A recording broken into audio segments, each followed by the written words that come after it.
Bonjour à tous, je suis ravie de vous retrouver aujourd'hui pour cette nouvelle vidéo. Alors oui, vous allez me dire, mais qu'est-ce que t'as foutu en un mois Pauline, parce qu'il n'y a pas eu de vidéo sur YouTube? Et ben pour être très honnête, de une j'étais un peu à la bourre, faut le dire, et de deux, je me suis chopé une extinction de voix pendant plus d'une semaine. Et là j'en sors tout juste, mais vous allez l'entendre, c'est pas encore parfait. Du coup, voilà, une bonne maladie d'hiver, quoi, concrètement. Mais quand même, je ne pouvais pas ne pas vous faire cette vidéo tant attendue des sorties livresques du mois de février 2024 parce que je vous ai particulièrement teasé lors de la dernière vidéo. Oui, vous allez voir, il y a encore de très belles sorties qui arrivent en ce mois de février. J'ai fait une petite sélection, entendons-nous bien, une trentaine de titres. Vraiment, j'ai essayé de cibler au maximum ce qui me hypait le plus. Vous le savez, du coup, il ne s'agit que de ma propre sélection. Il y a encore beaucoup d'autres titres qui sortent durant le mois, c'est énorme. Et en plus, il y a également beaucoup de titres qui ont déjà un petit peu de hype, voilà, mais que je n'ai pas mis dans cette sélection parce qu'ils m'intéressaient moins, allons-nous le dire. Donc voilà. Là, je vous ai pris, à mon sens, la crème de la crème, donc on y va, c'est parti, premier titre.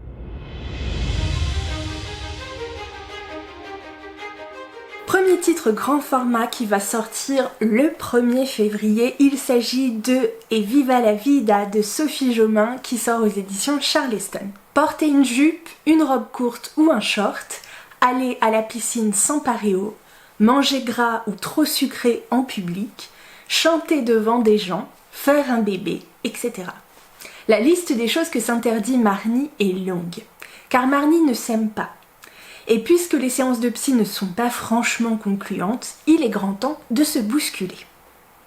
Poussée par son entourage, elle accepte une proposition folle.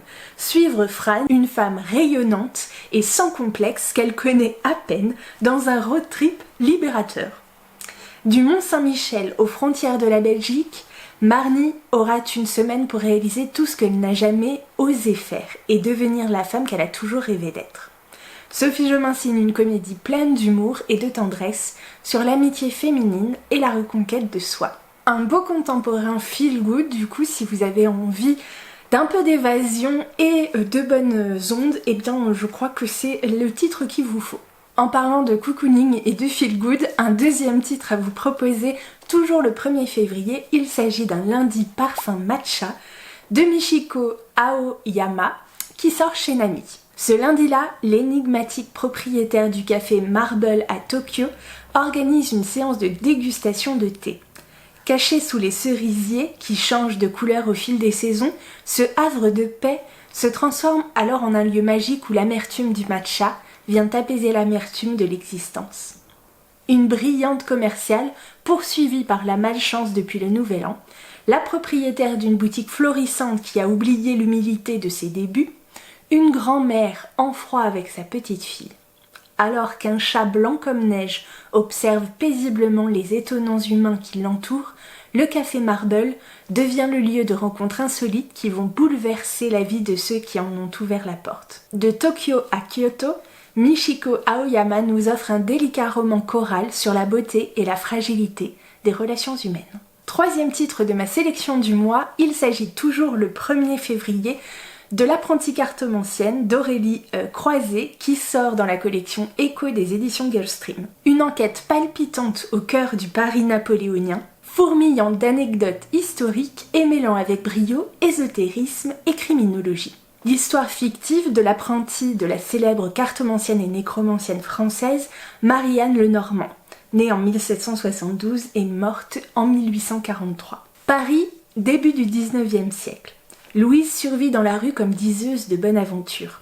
Officiellement, elle lit dans une boule de cristal. Officieusement, elle sait surtout décrypter le visage de ses clients.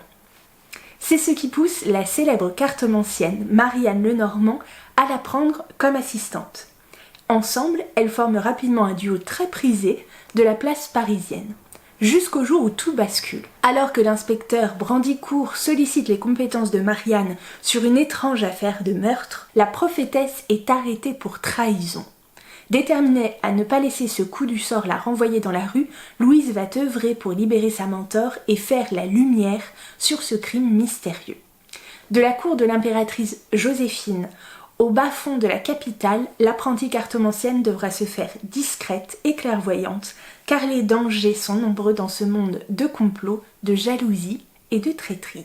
Vous voyez le moment où du coup ça va être dur de résister? Et ben on continue, toujours le 1er février parce que vraiment cette date-là, c'est un carnage, avec la sortie chez Sabran de l'encyclopédie féerique d'Emily Wyde, le tome 1, 10 heures Fawcett. Et là, mes amis, il va falloir s'accrocher. Elle ne pense qu'au travail, il aime coudre au coin du feu. J'adore, l'accroche est géniale. Un véritable conte de fées les attend. Explorer le royaume des fées aux côtés de la chercheuse la plus grincheuse d'Angleterre. Emily Wyde est douée dans bien des domaines. Universitaire hors pair et experte mondiale en dryadologie, elle travaille sur la première encyclopédie féerique jamais écrite. Lorsqu'elle débarque dans le village nordique Dransvik, vraiment imprononçable, pour y étudier les recluses, les fées les plus rares du monde, Emily n'avait pas prévu la compagnie de son élégant rival, le professeur Wendell Bumblebee, je ne sais pas, venu l'aider dans ses recherches. Ce dernier sème bientôt la pagaille dans sa vie, la frustrant à la limite du tolérable. Alors que les recluses s'avèrent bien plus dangereuses qu'escomptées, donnant au conte de fées des allures de cauchemar, l'insupportable Bumblebee semble quant à lui de plus en plus difficile à ignorer. Emily devra garder la tête froide si elle espère revoir la chaleur de son Angleterre natale. Comment vous dire ce titre me hype. Je veux dire, il me hype tous ceux que je vous présente me hype. Mais celui-ci me hype à 2 millions de pourcents. J'ai peur d'en attendre beaucoup trop. Donc je vais essayer de me réfréner jusqu'à ce que d'autres craquent avant moi et que je puisse un petit peu avoir en tout cas les premiers avis, savoir si ça vaut le coup ou pas de craquer. Mais vraiment, là, ça va être compliqué. On ne change pas une équipe qui gagne. Le prochain titre, qui est donc le 5e de cette liste, sort également le 1er février. Il s'agit du tome 1 de Thieves Gambit, intitulé Voler à tout prix de Kevin Lewis, qui sort chez PKJ. Mentir, tricher, voler, gagner. Dans la famille Quest, on est voleur de génération en génération. Ross, 17 ans, a pourtant d'autres projets en tête. Elle a prévu de s'enfuir pour repartir de zéro, aller à la fac, mener une existence normale. Mais le soir de son départ, lors de leur dernière expédition, sa mère se fait kidnapper. Or, le même soir, Ross reçoit un mail lui annonçant qu'elle a été sélectionnée pour participer au trophée, une série de missions aussi illégales que dangereuses où elle pourrait remporter de quoi payer la rançon exorbitante. Elle le sait, elle doit abandonner ses rêves pour sauver sa mère. Lorsque Ross apprend que parmi les candidats, il y a son ancienne meilleure amie, devenue son ennemi juré, et le fils séduisant d'une famille rivale, gagner le trophée devient encore plus périlleux qu'elle ne l'imaginait. Une histoire de voleur, c'est toujours hyper agréable à suivre. Quand je vous disais que ce jour-là serait une vraie catastrophe pour tous les livres-vorts, eh bien, nouveau titre du coup qui sort et vraiment, il a l'air tellement bien. Il s'agit de Porcelaine sous les ruines d'Ada Vivalda qui sort chez Olympe. Parce qu'elle a accordé trop de vœux aux humains, excusez-moi, trop de générosité, Alba a été bannie sur Terre par les génies. Oups! Après une longue errance à travers les siècles, elle a enfin trouvé un refuge et une famille sur l'archipel paisible d'Hibernia. Les habitants de ce qui fut jadis l'Irlande voient désormais en elle Lady Whitmore, la dame aux yeux sombres, gardienne de ces derniers morceaux de terre verdoyante que la mer grignote chaque jour un peu plus. Mais l'abondance qui règne sur Hibernia commence à susciter la convoitise de Cymru, l'archipel voisin puissant et surpeuplé. Le conseil de Cymru envoie alors chez Lady Whitmore un émissaire aussi détestable que séduisant, Lethan Alcor. Tout juste élu conseiller, Lethan a une mission cruciale, percer le secret de la richesse d'Hibernia. Et pour y parvenir, il est prêt à user de ses stratagèmes les plus redoutables contre Alba et ses proches. La cohabitation risque d'être orageuse. On change tout à fait d'univers avec une sortie, la dernière du 1er février. C'est Obsolète de Sophie Loubière qui sort chez Bellefond. Autre salle, autre ambiance, mais je vais vous dire, il a l'air trop bien. je ne peux que dire ça, il a l'air trop bien. Convoquant tout autant le roman d'anticipation que la littérature de suspense, Sophie Loubière nous offre une plongée fascinante et terrifiante dans un monde rétrofuturiste visionnaire. Une œuvre totale par une grande voix du roman noir français. La femme, un produit sans grand avenir ? Point d'interrogation. Au secours, ça commence déjà super bien, vous voyez bien le roman où on va en prendre plein la tête, quoi. 2224. Depuis le grand effondrement de la civilisation fossile et les crises qui ont suivi, l'humanité s'est adaptée. Économiser les ressources, se protéger du soleil, modifier son habitat, ses besoins et adhérer au tout recyclage, y compris celui des femmes. Ouf, enfin bon, ça fait pas du tout peur en plus avec ce qu'on entend ces derniers temps, pas du tout. Afin d'enrayer le déclin de la population, toute femme de 50 ans est retirée de son foyer pour laisser la place à une autre plus jeune et encore fertile. Vraiment, c'est glaçant. J'en rigole, mais c'est glaçant. L'heure a sonné pour Rachel. Solide et sereine, elle est prête. Mais qu'en est-il de son mari et de ses enfants ? Car personne n'est jamais revenu du grand recyclage. Et Rachel sent bien que le domaine des Hautes Plaines n'est pas ce lieu de rêve que promet la gouvernance territoriale au futur retiré. Enfin, on change de jour. Le 6 février cette fois, on va pouvoir découvrir, là encore, un titre qui a l'air oufissime, le tome 1 de Résonance de Morgane Rugraff aux éditions Plume Blanche. Vous savez, Morgane Rugraff, c'est l'autrice de... je vois la couverture, là, vous savez, chez Plume Blanche, avec un lion. Ah, j'ai oublié, je vous la mets là. Bref, mais on se sait. Je vous lis le résumé. Les légendes parlent de dons extrêmement rares, les résonances. Au nombre de 3, elles firent trembler le ciel, la terre et les mers. Murmuration, capable de rassembler toutes les créatures du ciel sous un même cri. Liaison, capable de connecter toutes les créatures de la terre sous un même ultrason. Vibration, capable de relier toutes les créatures des mers sous une même onde. Ceux qui n'ont pas oublié se souviennent d'une 4e résonance, sans nul doute la plus fascinante, mais également la plus dangereuse. Perdue depuis des siècles, elle reste dans les mémoires comme un souvenir inavouable. Certains la nommaient fusion.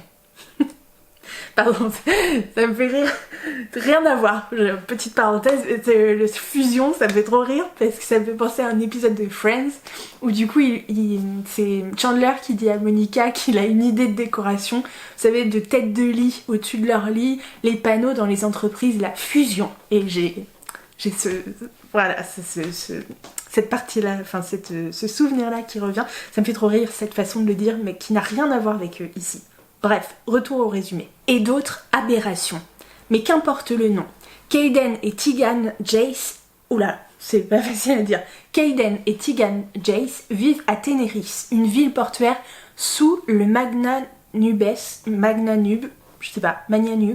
qui ne voit jamais la lumière des soleils. Le destin des 2 frères bascule le jour où Tegan vole le harfang sauvage, maintenu captif sur le pont d'un bateau volant, et promis comme cadeau au fils du gouverneur afin de sauver des pêcheurs perdus en mer lors d'un terrible orage. Son geste héroïque entraîne Kayden par-delà le Magnanube en tant que prisonnier, coupable de complicité dans le crime de son cadet. Entre courses de méca, désir de survie et l'apparition des dons de résonance, la vie des Jace prend une tournure imprévue. Ça a l'air fou, Alors le résumé est un peu nébuleux, je trouve, mais franchement, à mon avis, le temps de se plonger dans ce monde qui est un peu différent de ce qu'on a l'habitude de voir ces derniers temps, et ça fait du bien, moi je dis on fonce. Dès le lendemain, le 7 février, on pourra découvrir le tome 1 de Dominion, qui s'intitule L'ombre de la couronne d'Abigail Owen, qui sort chez Stardust. Certaines ombres vous protègent, d'autres peuvent vous tuer. Ma vie est un mensonge. En tant que jumelle cachée de la future reine, je n'ai qu'un but, sacrifier ma vie pour ma sœur si la mort vient à s'abattre sur elle.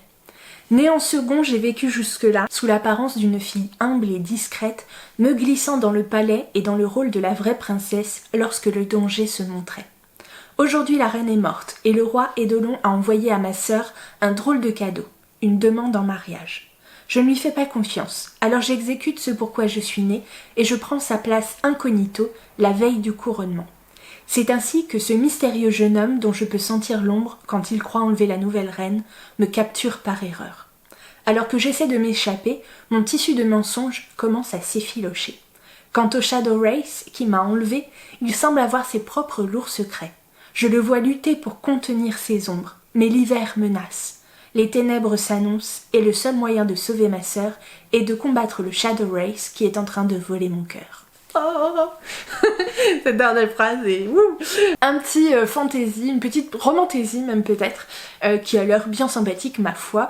Et le même jour, alors là du coup, la romantaisie qu'on attendait grâce à Nina Quill, c'est le tome 1 de The Empire Run, je sais pas comment ça se dit, bref le tome 1, Fourth Wing, de Rebecca Yarros, sorti en France chez Hugo Roman. Passer toutes les épreuves ou mourir. Rien ne prédestinait Violette Sorrengail à être une cavalière.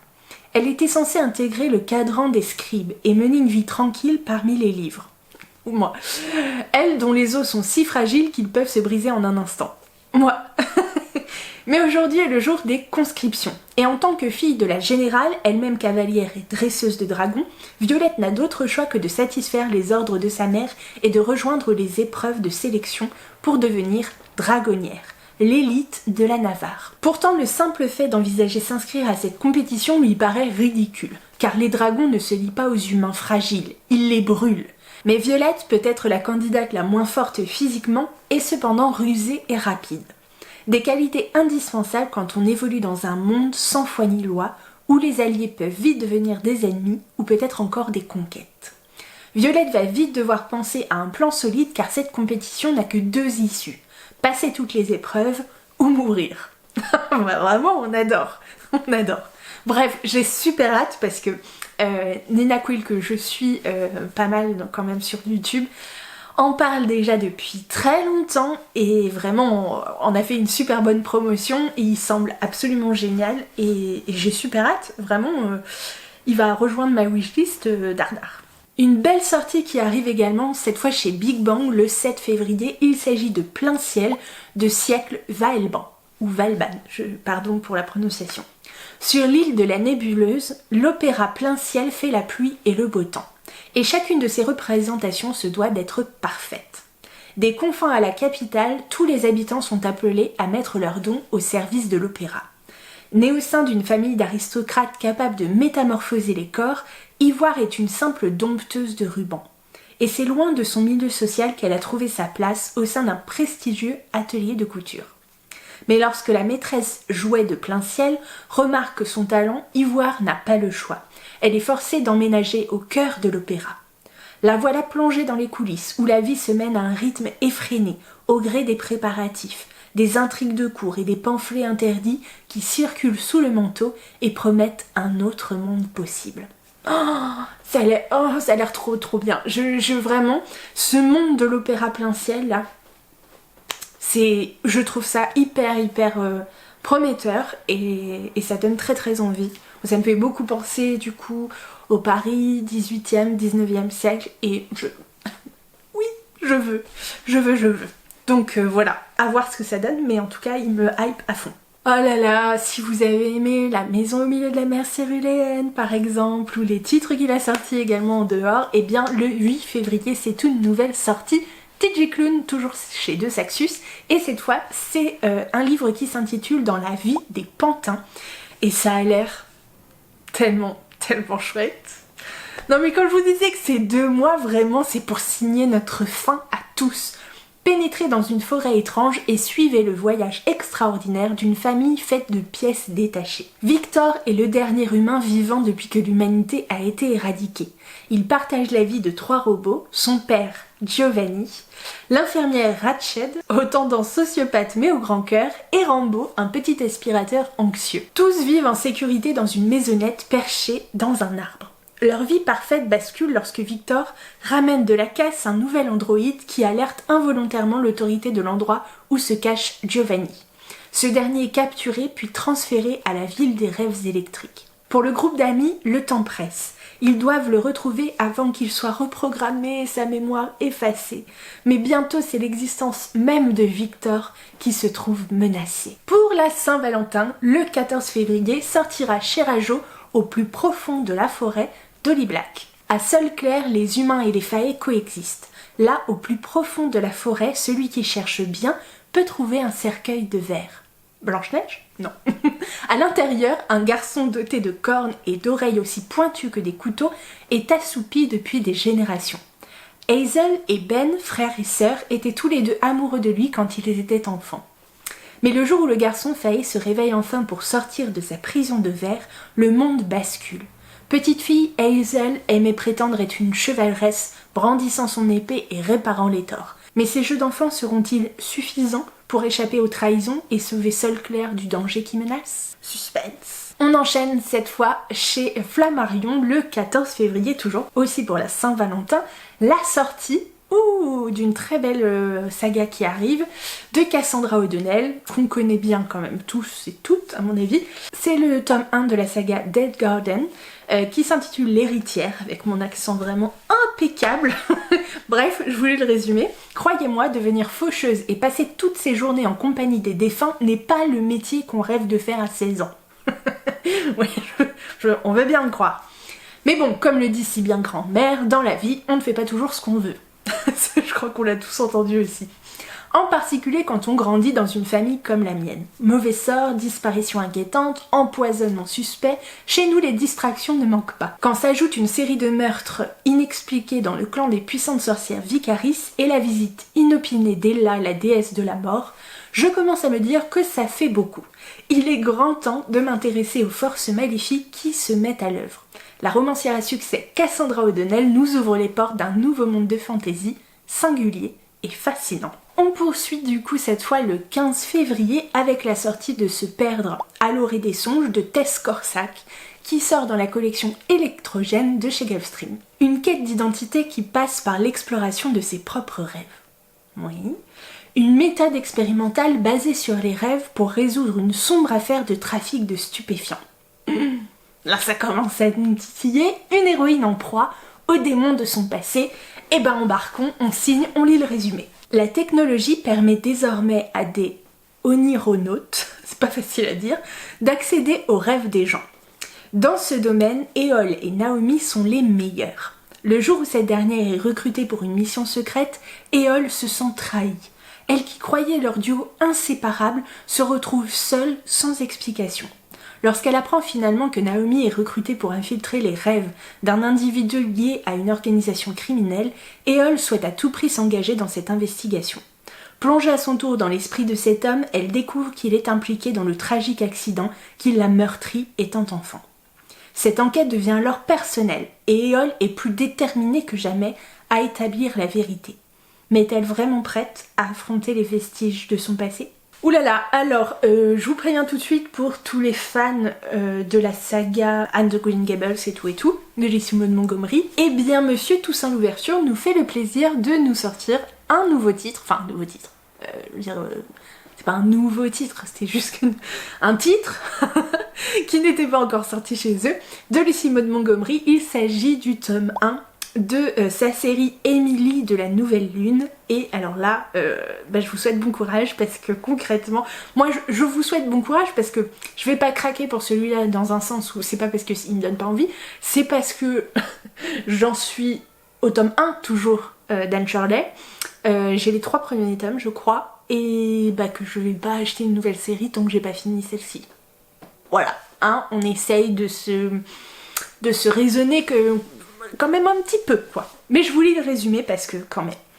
La jeune Émilie, vive et pleine d'imagination, vient de perdre son père. Ah, triste. De plus, sa mère étant morte lorsqu'elle était plus jeune, triste, elle se retrouve à la merci du conseil de famille. La famille de sa mère qui déteste son défunt père et qui la traite avec mépris et froideur. Le conseil décide finalement de l'envoyer dans la maisonnée de la Nouvelle Lune, avec sa douce tante Laura, l'étrange cousin Jimmy et la terrible tante Elisabeth. Ça promet encore une série, oh là là, là là, qui va mettre nos petits cœurs à l'épreuve, mais dans laquelle, enfin, je veux dire, regardez-le quoi, on n'a qu'une envie, c'est se plonger dedans. Mais bon, je dis ça, je dis rien. Allez, on enchaîne. Et pour le dernier titre grand format de cette sélection, je vous propose de nous retrouver le 21 février pour la sortie du tome 1 de Divine Traitors, So Let Them Burn, de Kay Cole, qui sort chez Hachette Roman. Faron Vincent est capable d'invoquer le pouvoir des dieux. 5 ans plus tôt, sa magie divine lui a permis de libérer son île de l'ennemi, l'empire de l'Anglais et ses impitoyables dragons. À 17 ans, Faron est une légende pour son peuple et une nuisance pour les royaumes voisins. Toute puissante, la jeune femme pensait n'avoir plus aucune guerre à mener, jusqu'à ce qu'elle découvre, lors d'un sommet international pour la paix, que sa sœur aînée, Elara, noue un lien sans précédent avec un dragon ennemi. Les dieux se montrent formels. Pour briser ce lien, Faron devra tuer Elara. Oh, ça, c'est chaud. Sérieux, c'est super chaud. C'est pas un mauvais jeu de mots avec Let Them Burn. Ouais, 17 titres, du coup, dans cette sélection grand format. Dites-moi lequel vous êtes capable de virer, ça m'intéresse dans les commentaires. Petite présentation des suites grand format qui sortent en ce mois de février, c'est parti.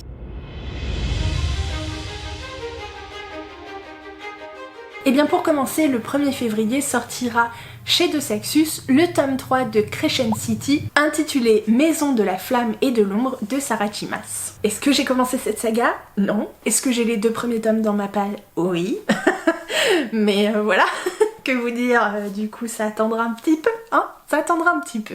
C'est pas l'urgence, parce que bon, je vous rappelle que Crescent City c'est quand même des briquettes. Alors oui, je sais, il y en a qui disent qu'il faut lire en parallèle avec Un palais d'épines et de roses, là son autre saga. Moi je vous avoue que non, tant pis, je lirai ça plus tard, mais je vais commencer d'abord par ceux que j'ai, donc Crescent City. Et on verra les liens que j'aurais peut-être manqué avant, après, enfin peu importe, c'est pas grave. Ça se passera très bien quand même. Le 7 février sortira le tome 3 de Twisted, donc Twisted 8, normalement, d'Anna Wang, donc chez Hugo Roman. Alors voilà, ces petites séries là du coup de romance un petit peu parfois problématiques ou pas.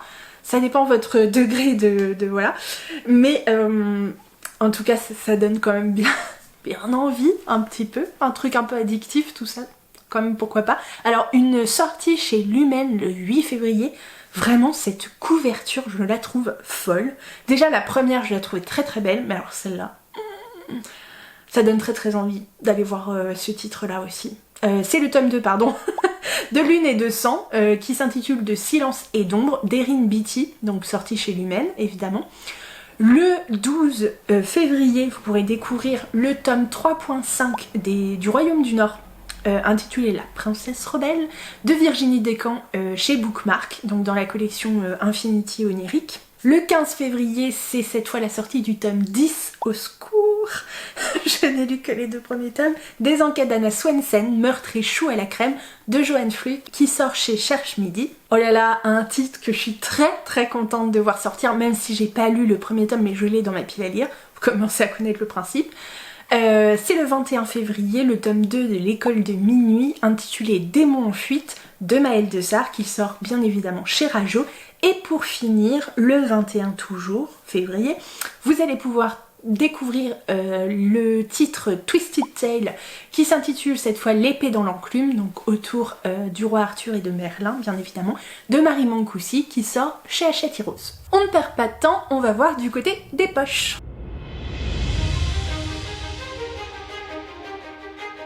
Côté poche, eh bien ça va être du rapide les amis, un seul titre à vous proposer. Ouais, désolée, hein, c'est pas... voilà, c'est juste que un seul titre.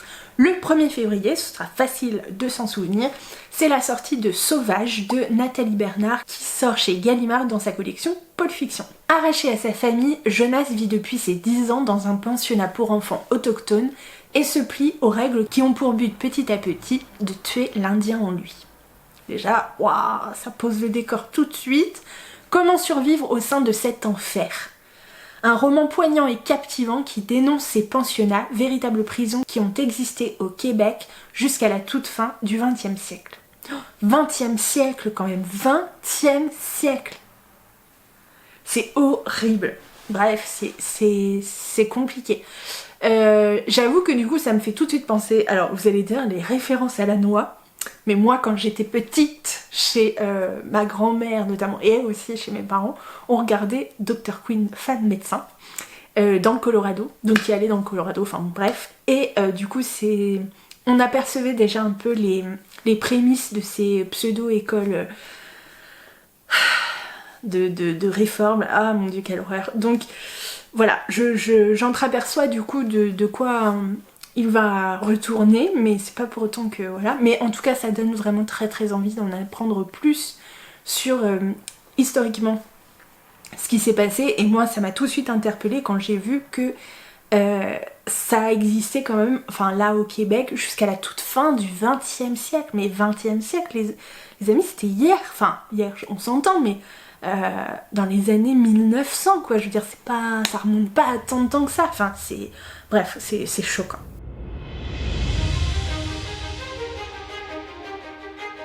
Côté manga, alors là, des petites pépites qui vont sortir. Je suis très contente parce que j'ai quelques mangas que j'ai repérés et qui vraiment me hype à fond. Ça faisait longtemps que c'était pas arrivé, enfin d'en avoir quelques-uns à vous présenter, je crois. Donc j'étais assez contente de ma petite sélection du mois. Donc le 1er février sortira chez Kiyun le tome 1 du Palais des Assassins de Tabasa Yori. Et je vous lis tout de suite le résumé. Plus facile d'assassiner ses ennemis que de se faire des amis. Karine vient d'entrer comme apprentie servante au quartier des femmes du palais impérial. Dans ce lieu à part, elle espère réaliser son vœu de toujours se faire des amis.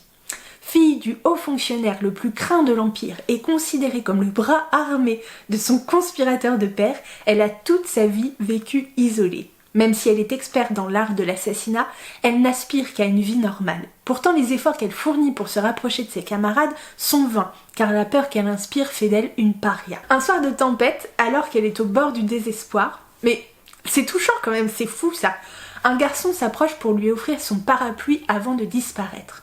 Ce n'est autre que l'empereur lui-même. Ce geste d'amitié inattendu redonne courage à la jeune fille, qui jure de prouver sa reconnaissance. L'occasion ne tarde pas, elle débusque un assassin infiltré qui cherche à atteindre le petit monarque, et l'élimine grâce à ses talents cachés. Tant de gens veulent la perte du souverain, mais Karine se promet de le protéger dans l'ombre. Comment fraterniser dans un nid de vipères ? Le Palais des Assassins vous entraîne dans l'univers d'une héroïne aussi habile au combat que maladroite en amitié. Autre titre que j'ai repéré cette fois le 8 février, il s'agit de My Dear Detective, le tome 1 de Natsumi Ito qui sort chez Kiyun. Après Sherlock Holmes et Hercule Poirot, découvrez Mitsuko Oshino, la première femme détective du Japon. À la fin des années 20, le Japon est en pleine mutation, mais les femmes ont toujours du mal à se faire une place dans le monde du travail. Mitsuko a malgré tout réussi à trouver un emploi qui lui va comme un gant. C'est la meilleure détective de son agence à Ginza, en plein cœur de Tokyo. Adultère, personne disparue, aucune affaire ne l'effraie. Son intelligence et son instinct sont ses principaux atouts, sans parler de son courage, qui lui permet d'affronter les remarques désobligeantes des tenants d'une société patriarcale. Lors d'une pause bien méritée dans un café, la jeune femme est abordée par un élégant serveur du nom de Saku qui lui confie une étonnante mission, retrouver la propriétaire d'une chaussure ornée d'un véritable diamant. Le garçon, autant intrigué par l'affaire que par la détective, l'épaule dans son enquête. Celle-ci mène à un homme qui cache un lourd secret, et il n'est pas le seul. En effet, Saku appartient à l'une des plus riches familles de la capitale. Mais pour lui, assister Mitsuko vaut toutes les expériences du monde. Le travail ne manque pas pour la première femme détective du Japon. Sous le glamour du quartier chic de Ginza se cachent drame et surprise. Avec élégance et dynamisme, Natsumi Ito nous embarque dans le quotidien d'un duo à l'énergie contagieuse qui brise les codes de la société. On adore, on adore, on adore. Alors, cette fois le 15 février, une sortie chez Kotun. Alors vraiment... Alors là, mais... comment vous dire ? Ouais, comment vous dire ? Vous savez, du coup, les webtoons adaptés, tout ça... Eh bien, on en est là. C'est le tome 1 de Business Proposal de Aewa Narak et Periya. Franchement, j'ai déjà regardé ce K-drama et il est énorme. C'est un de mes préférés, je l'ai adoré et du coup je suis super contente de le retrouver du coup chez Kotun. Vraiment si c'est aussi bien que... Enfin, si c'est aussi bien adapté, je veux dire que qu'est-ce qui cloche avec la secrétaire Kim, vous voyez un peu le principe, ou Clean with Passion. Bref, voilà, je vous lis le résumé. Opération séduction, oups, c'est mon patron. Shin Hari était loin de se douter qu'en acceptant de rendre service à son ami, sa vie allait tourner au cauchemar. En la remplaçant lors d'un rendez-vous amoureux arrangé, la jeune employée se rend vite compte que quelque chose cloche. Le riche et beau prétendant s'avère être Kang Tae-moo, son patron. La vie de bureau devient alors une véritable épreuve du combattant pour Shin Hari, qui doit désormais cacher à son prétendant qu'elle est son employée et échapper à ses appels incessants. Mais tout va empirer lorsqu'elle répond enfin au téléphone. Tae-moo veut l'épouser le plus vite possible. Retrouvez la comédie romantique coréenne adaptée sur Netflix.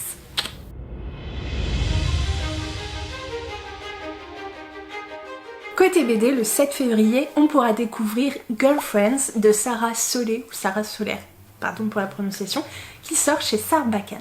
Qu'est-ce qui change quand notre vie fait un virage à 180 degrés? Tout, et en même temps, rien. La vie continue. Pour Sarah, tout semble s'effondrer quand l'amour de sa vie lui annonce que le genre qui lui a été attribué à la naissance ne correspond pas à son identité, qu'elle est et qu'elle se sent femme depuis toujours. Faut-il se séparer? Faut-il continuer? Si oui, Sarah devient donc lesbienne?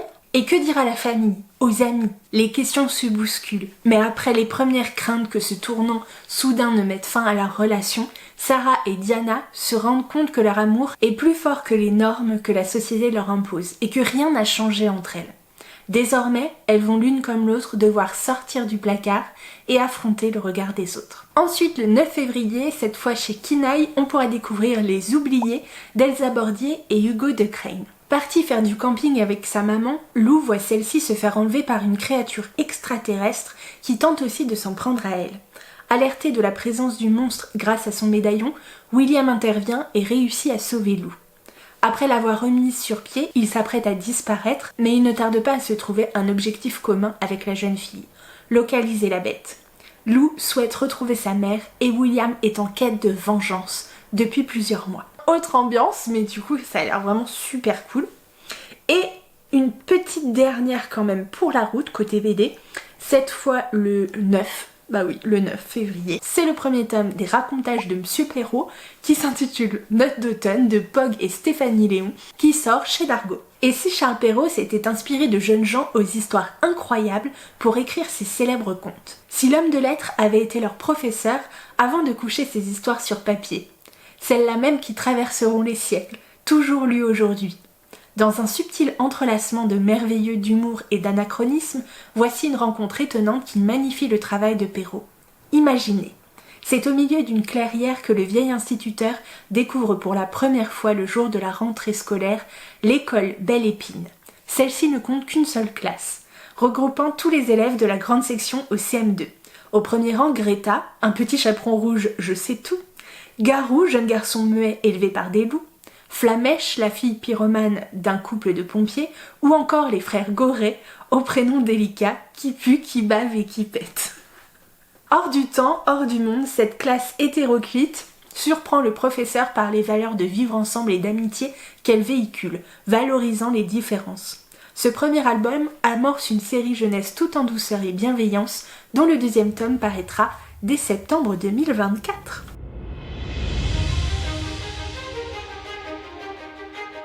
Et côté suite de BD, ce sera extrêmement rapide puisque je n'ai qu'un seul titre à vous proposer. Le 2 février sortira le tome 2 de Paul Trombinet, intitulé Le Protocole 7 de Cédric Maillan et Mad, qui sort chez Dupuis. Et voilà pour cette sélection des sorties livresques de février 2024. J'espère que ça vous a plu, que vous avez pu trouver des titres qui vous hype du coup, qui vous font envie, que vous allez peut-être un petit peu craquer ou pas. Dites-moi tout ça en commentaire. Si vous êtes comme moi du coup à tenter de résister au maximum mais que ça va être compliqué, on va se soutenir. N'hésitez pas à me dire ça en commentaire, je me sentirai moins seule parce que vraiment...